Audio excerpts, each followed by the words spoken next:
It's recording. Recording in progress. Zoe. I am sitting in the services at Chester right now. So apologies everyone that was hoping to see this at 8 o'clock. You could not write what has happened today, but there is always a way round. So I'm sitting in my passenger seat on my phone because I went in to use the Wi-Fi in the services and they're doing the cleaning.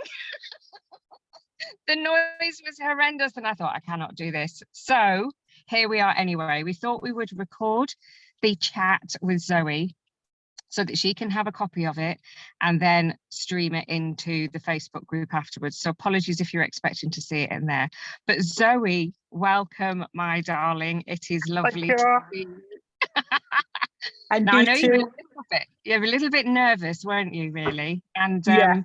Out of the whole coaching program and everything that we've done together, this has been the most disorganized bit because I was expecting to be home hours ago, but I wasn't. So, ladies and gentlemen, Zoe and I have known each other for many, many years. Too many. Thanks. Feelings mutual. It's not at all. We couldn't get enough of each other. That's the thing. So what was it that made you think Joe's the person that I want to work with? Well, in the past, I've had other counselling, probably about 4 or 5 different counsellors along the years, along with my depression and my anxiety and life in general. Yeah. And then, obviously, we've been friends for forever, and I saw like what you were starting to do, and I was like, do you know what? I could connect with you. Because obviously we already had that friendship anyway. Yeah. And I felt like, obviously, the trust. Yeah. And I always think with a counsellor, you've got to have that kind of connection. You can't just open up just to anyone. So, but with what you was doing was slightly different to what I'd done before as well. So I thought, you know what? I do need that side of things. It's not is it CBT or something? CBT. Yeah, that's what I had before. This was like similar kind of thing, but with a different edge. And I thought, do you know what, that could work for me because I'd had lots of issues in life, and I just wanted to try and make myself better, not just for myself, but obviously for my daughter as well. And I think when I did that, I just started. Well, I think me and Mark had been together about almost a year, and so that was like a whole new thing. And then I got made redundant and looking for a new job, and there was all sorts that came up. All sorts came up at that time. And interesting you say about the trust, because now that you know what it's like to work with me, it's possibly a difficult question, but if you didn't know me as well as you did, do you think you would still feel comfortable in talking and opening up? Yeah, I would, because I'm a strong believer in like people's like auras and demeanors, and you're like calming. It's just like, you know, you don't like give your opinions and you say, oh no, why did you do that? You just listen. And I think that's good about a counsellor, because you do need them to have no judgment. That's what we're looking for. There's no judgment. It's you can say exactly what is going on in there, and sometimes you need that. You need to release what's in there, so it's like it's gone. It was funny, as I was driving today, I was thinking, do you know what, I can't actually even remember what you were like when we first started working together, because it feels like you've been the Zoe who you are now for so long. You know, the development and the progress that you have made has been absolutely incredible. And there were lots of things going on, as you say. It was, I mean, the redundancy hadn't even come up at that point, but you weren't happy. Everybody knows you weren't happy where you were. That's not a big secret. And I think because I'd been in that position as well, and then took the redundancy, which then came along for you, the similarities were actually quite easy for me then to understand. You know, we'll never say we know how you feel, because actually we don't. You are you, I am me. We all feel differently about these things. But to have been through those experiences as well, did that help that, to sort of set you on that track of, well, actually, I can come through the other side of this? Yeah, definitely. Well, so yeah, I remember that it was like two separate things that we talked about, the redundancy obviously last year.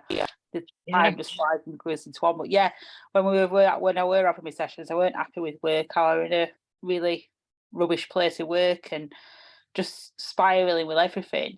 And then I didn't know what I wanted to do with my life, and everything was just upside down. And then obviously when we spoke again, when I was going through redundancy, that definitely helped, because you said, look, like these people that's had redundancy before and found a better job, and which I have now.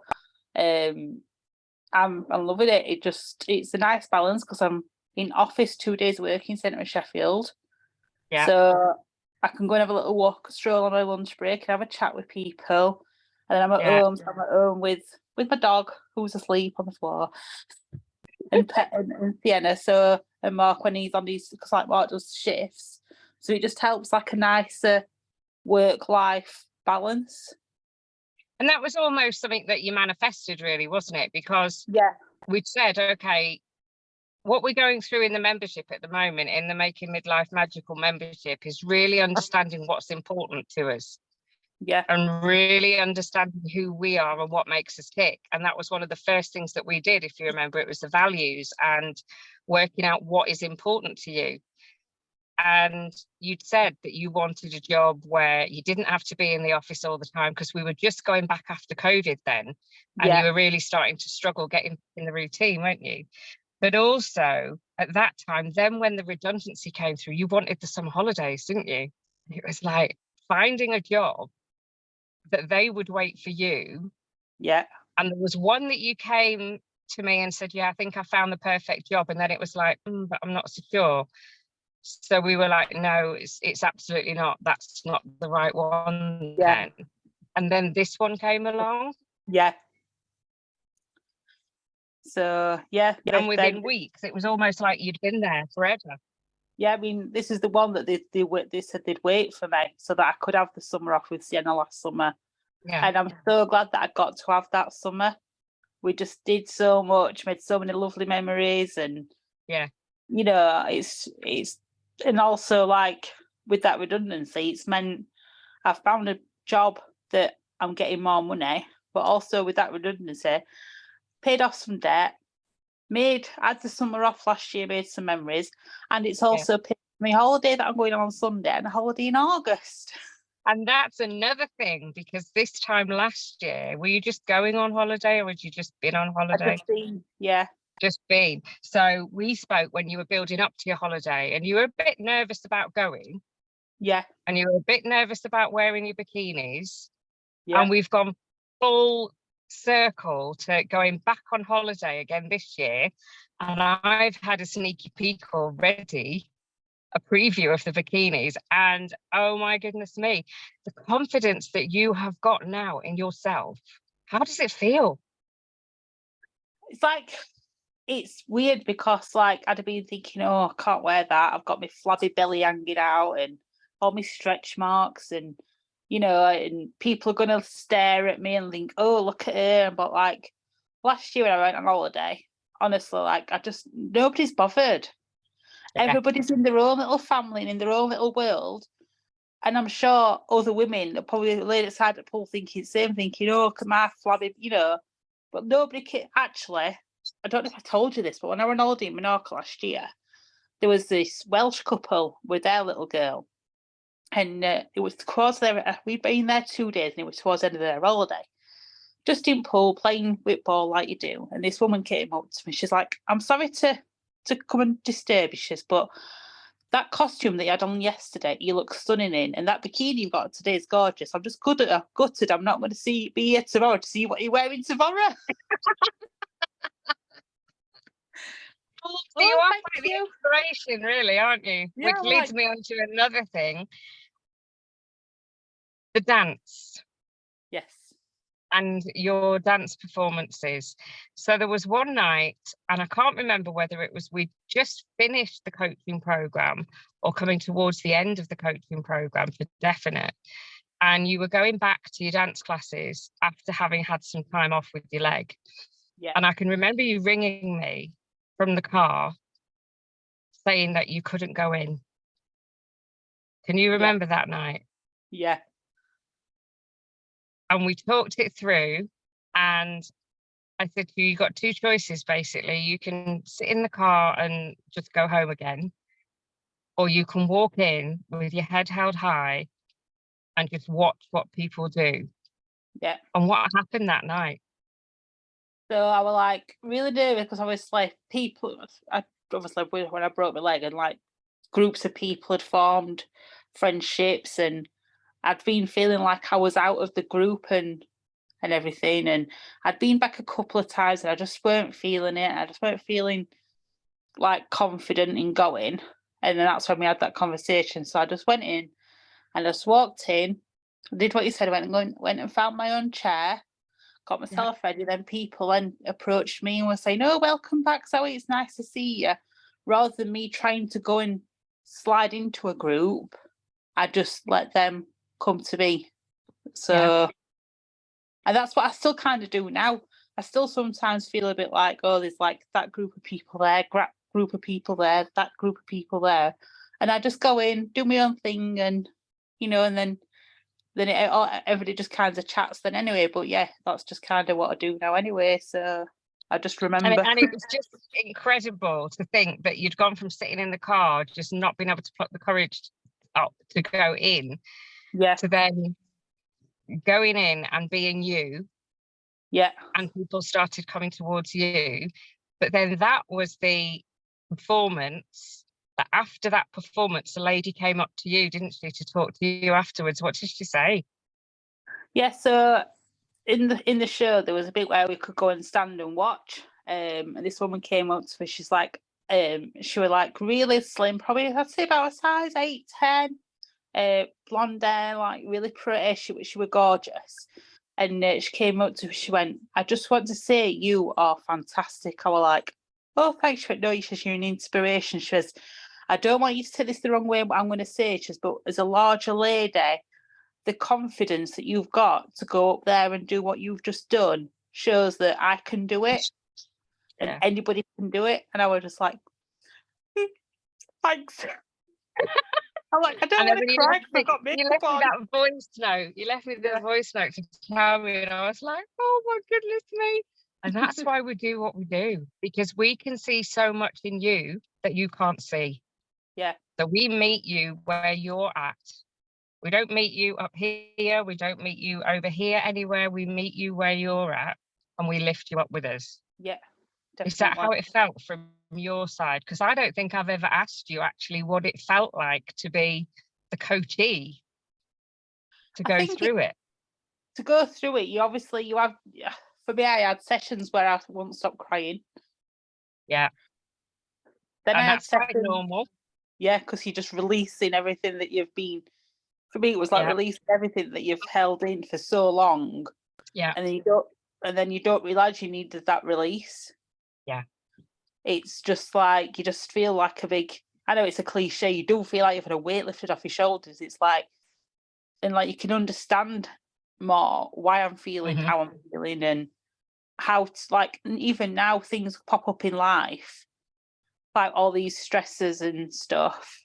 Like, for example, when we had a car stolen and it were just like awful. And like I went to try and sort it all out, and I was just like, right, just take it one day at a time. Yes.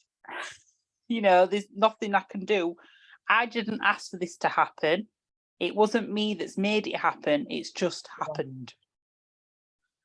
And that attitude, the way that you deal with that, because that's one thing that I was thinking about as I was driving today. And there's other things that have gone on, there's other things that are going on. But as you say, it's how you deal with them now. Because life isn't always going to be easy. It's not always going to be a bed of roses, is it? No. It is that cliche of a roller coaster. Yeah. It's how you deal with it now. And when you when we were chatting the other day, and it was just so sweet. And you said, I always stop and think, what would Joe tell me to do? Yeah, what would And it's Joe like, tell I'm me to do? constantly there on your shoulder.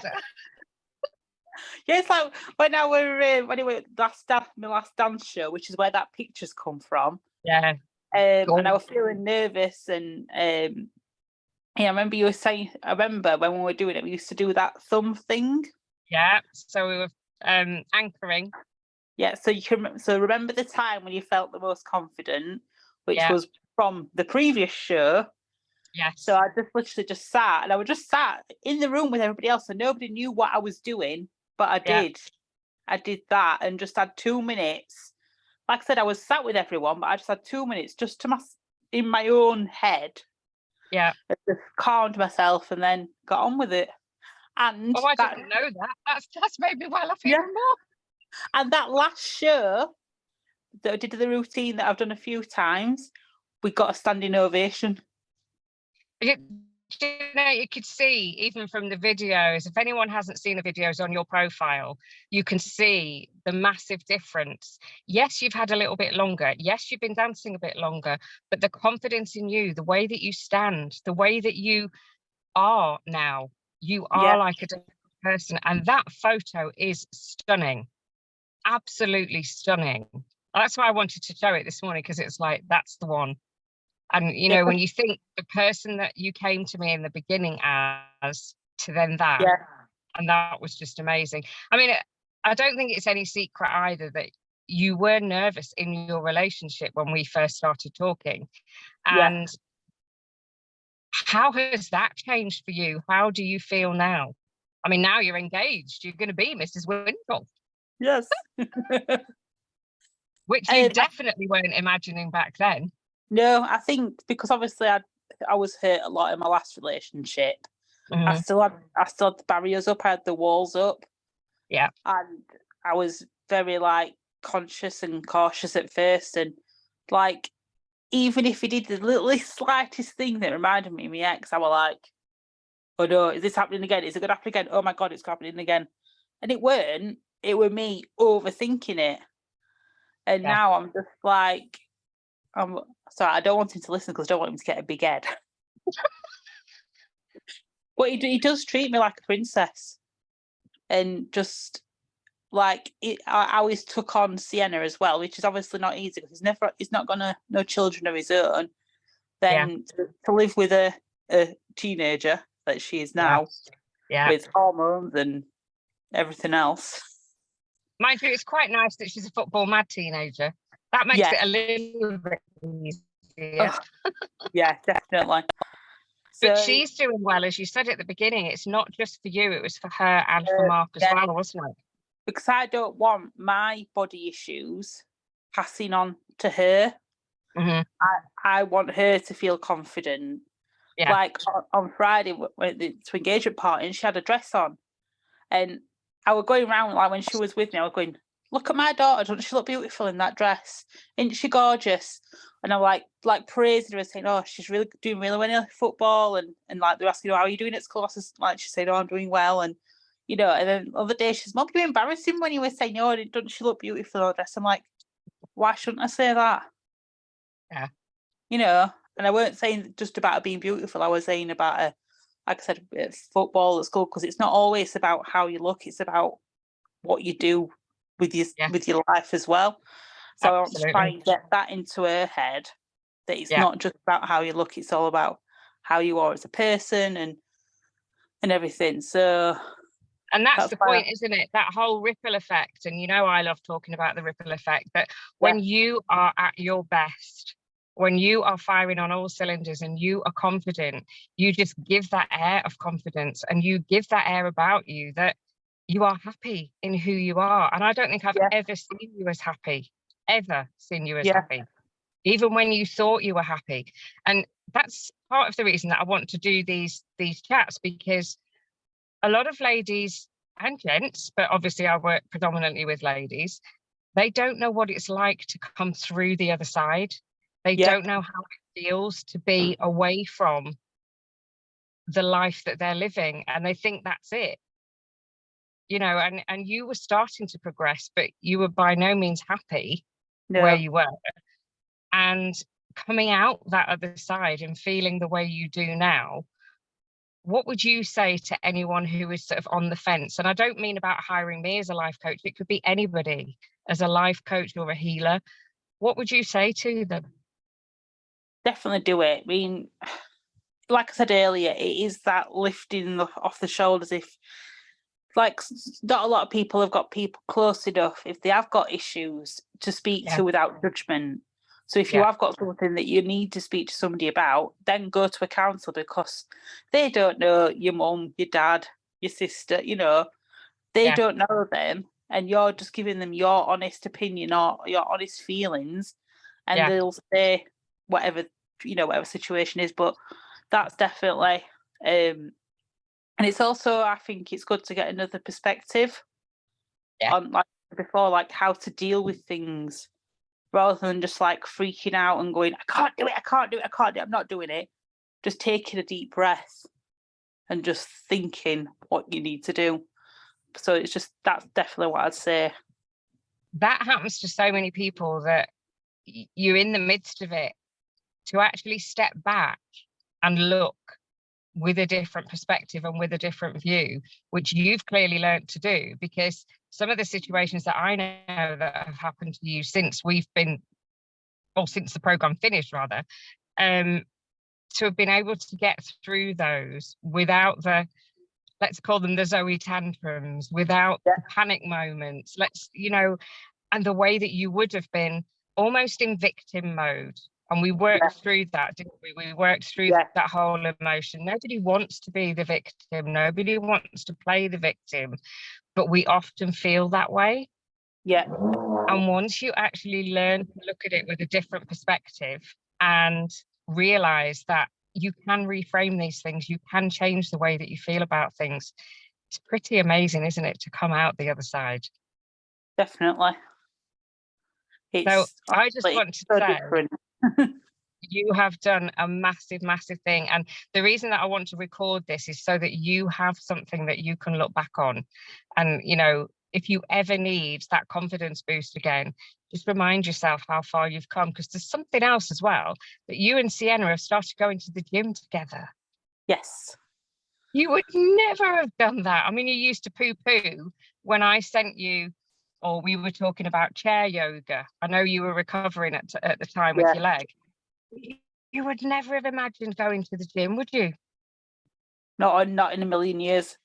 The gym is my worst fear of going somewhere. Yeah. But again, I've done it for Sienna so she can get her fitness up for a football. Yeah. It's something for us to do together, and it's pushing me to go to the gym. Yeah. And you can see the difference. Yeah, there's a swimming pool as well. So we've got sometimes we'll go to the gym and swimming, sometimes we'll do just gym, and sometimes we'll just do swimming and just mix it up. There's no strict pattern as in when we go, we just go when we can. So there's not that pressure, but we do try and go at least once or twice a week. We're not going this week because I'm trying to pack in between, ready for a holiday. Ready for your holiday. Between working full time, and you know, sometimes some things you just got to juggle everything, aren't you? So, and I think that's one thing I will say. Sorry, that's one thing I will say about you as well. You always made the time to come to the sessions. I think we had to rearrange one out of about 12. Yeah. And we rearranged it. We didn't cancel it. We rearranged it so that you still made sure that you made that session. And even in your worst times, like you said, there were sessions where you just literally sobbed. Yeah. But you knew that was what you needed to do. That was what you had to do that day. And I think the other difficulty for ladies is of understanding how bespoke the coaching program can be. Yeah. You all need different things. For you, how did it feel in terms of what was offered for you? Hang on 1 second. Are you okay? Sorry. Sorry, Jenna's just fallen upstairs. Oh dear. She's always doing it. This is head got in the way. Yeah. So the bespoke program, Yeah. The last question I want to ask you, the sort of individuality of it, how did that suit you and how did it feel for you? Well, for me, I think really like, because mine was more like self-confidence and dealing with stress and anxiety and depression, it meant I could focus on those areas. Whereas, like, again, before, when you were doing CBT, it's just focusing on your depression and anxiety. It doesn't focus on the other bits. So it's like having a CBT but with add-ons, if that makes sense. It does, yeah. So CBT, cognitive behavioural therapy, it's a bit of a mouthful. They're all a bit of a mouthful, aren't they? CBT, it's like talking therapy, but making you think in simple terms, isn't it, as well? So that with a bit of an add-on. Yeah. And then you could choose what add-ons you. It's like going to a pick and mix. It is. I'll have a bit of that. I'll have a bit of that. I'll have a bit of that. Thanks. Chuck some That is the best way of describing it, and I immediately think of Woolworths. Yeah. Immediately think of Woolies going in for a pick and mix, and you literally pick the bits that you want. Yeah. You don't have to have the bits that you don't want or you don't need. But that's an interesting point as well, I guess. This is the last bit. I mean, we could sit and talk for hours, couldn't we? But I don't want to keep you for hours. In the sense that what you want and what you need might be completely different things. Yeah. Eventually you start to realize, don't you? And you start to appreciate that actually with somebody else's view, with somebody else's perspective, what I thought I wanted, maybe I don't. Yeah. And do you think that came up within your job? Because there was that other job that you thought you wanted and they said you were perfect for. And then it was almost like we held off. Yeah, we're like ringing some alarm bells, and I was like, oh. But so it's almost a case of be careful what you wish for, but then actually this came along. Yeah. And I'm glad I did wait, because it was just like, oh. But now it's just, just good. Like, it's nice. Like, when it gets like, I'm working more hours, but when it gets to 5:30, I switch off and forget about it. Whereas the other job, I was constantly thinking about it and worrying and stressing. Whereas now I like 5:30, either I drive home with music on, like, chilling out, or I switch off at 5:30 here, go and flake out on settee for 10 minutes and just de-stress, and then just get on with whatever we're doing. Doing what you're doing. It's brilliant to see, Zoe. It really is fantastic. And I hope that, if you're watching this back now, please put the comments in the thread on the Facebook, because I think it's so amazing that I saw the support that you'd got when you posted it on your own profile to say that you were getting out of your comfort zone and coming in here. I'm so sorry it just didn't work out the way that we were hoping it to, so that we could watch people live. But at least you can watch back. You can relax now, can't you? You've done your bit. You can watch it back now and you can just answer all the comments. So please, if you're feeling this way and you sort of in question, please watch this with an open mind and just see how far Zoe has come. The only time I ask people to look back is to see how far they've come forward, and you have just come massively. And I am so super proud. If anybody wants to private message me and ask me anything, feel free. Oh, just bless you. I might not get back to you straight away, because if I'm working and running around like I might be on holiday. I might be side at pool with a cocktail in my hand next week. That's the best time to ask the questions. Yeah. Or answer the questions. But thank you, honestly, thank you so much. I am so super proud of you. And you carry on doing what you're doing.